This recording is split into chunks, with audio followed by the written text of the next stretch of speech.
జీ5 ఉండగా మీ favourite TV shows ని మీరు అస్సలు మిస్ అవ్వలేరు. Complete free. అసలు ఈ సమస్య ఇక్కడి వరకు రావడానికి కారణం నేనే నేనే నేనే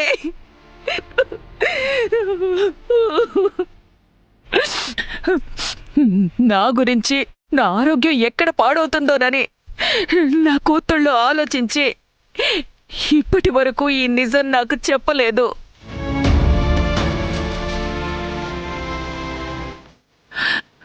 నాకు ఏమీ కాకూడదని పాపం ఆ పిచ్చిది తన ప్రేమనే బలి చేసుకోవడానికి సిద్ధపడింది.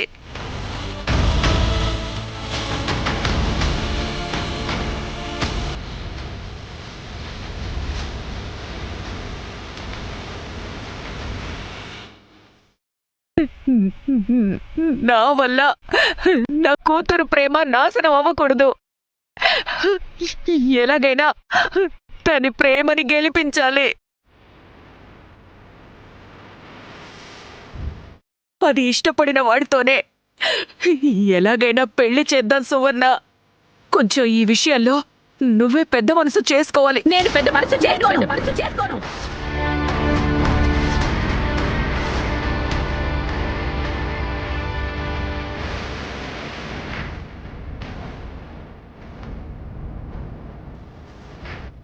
చేసుకోను. నా కూతుర్ని పక్కకి తప్పిస్తే నీ కూతుర్ని ఆ పెద్దింటికి కోడల్ని చేసుకుంటావు, అంతే కదా?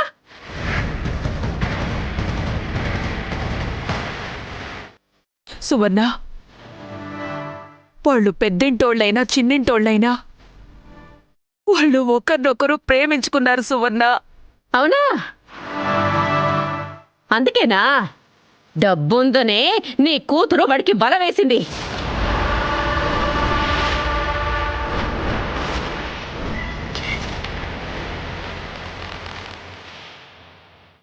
ఇప్పుడు ఆ డబ్బు చూసే నువ్వు దీన్ని పెళ్లి చేయాలని విలవిల్లాడిపోతున్నావు.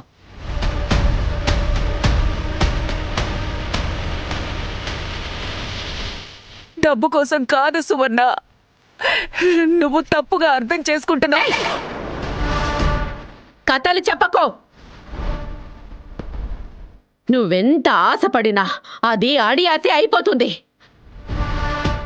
విష్ణుకి శ్రీకాంత్కి పెళ్లి జరగదు.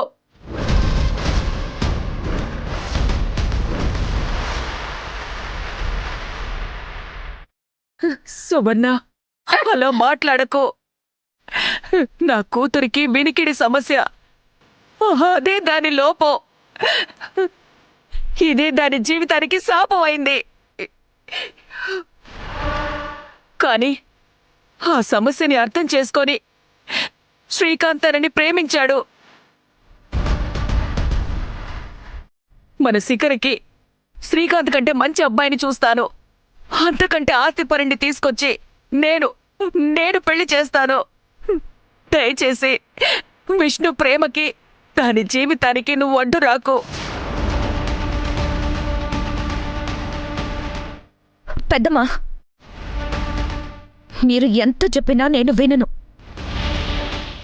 శ్రీకాంత్ని తప్ప నేను ఎవరిని పెళ్లి చేసుకోను.